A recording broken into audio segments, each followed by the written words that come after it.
my.mehnat.uz saytiga kirib, bir qarab qo'ying. Avval ishlagan va hozir ishlayotgan joylaringiz saytda bormi?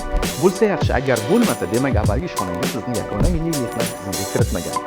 Afsus, bu yerdagi pensiyaga chiqishingizda yoki ish staji talab qilinadigan lavozimga o'tishingizda ovoragarchilik va bosh og'riqlarni keltirib chiqaradi. Bundan tashqari ma'lumotlaringiz o'sha vaqtda tizimga kiritilmagani hisobiga hozirgi paytdagi stajingiz kam chiqyapti. Bu oylikka ham ta'sir qiladi albatta. Xo'sh, buning yechimi bormi? Albatta bor. Hozir ishlayotgan ishxonangizga kadrlar bo'limiga uchrashib, avvalgi ishxonalaringizni yagona milliy mehnat tizimiga kiritib berishlarini so'rang. Yoki buni o'zingiz mustaqil bajarsangiz ham bo'ladi. Agar kadrlar bo'limi kiritadigan bo'lsa, tashkilot elektron raqamli imzosi bilan my.mehnat.uz saytidagi tashkilot kabinetiga o'zingiz kiritadigan bo'lsangiz, jismoniy shaxs kabinetiga kirasiz. Qolgan jarayon bir xil ketadi. Kabinetga kirilgandan so'ng xodim belgilanib, avvalgi ish joyini qo'shish bosiladi. So'ngra boshqa tashkilotdagi mehnat faoliyatini qo'shish tugmasi tanlanadi.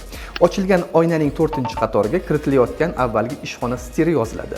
Stirni orginfo.uz saytiga tashkilot nomini yozish orqali osongina topib olishingiz mumkin. Shundan so'ng kerakli qatorlarga xodimning avvalgi ishxonasidagi lavozimi, bo'lim nomi, lavozimga qabul qilingan sana, buyruq sanasi va raqami kiritiladi. Deylik, bosh mutaxassis sifatida ishga kirgan xodim vaqtlar o'tib sho'ba boshlig'i bo'ldi.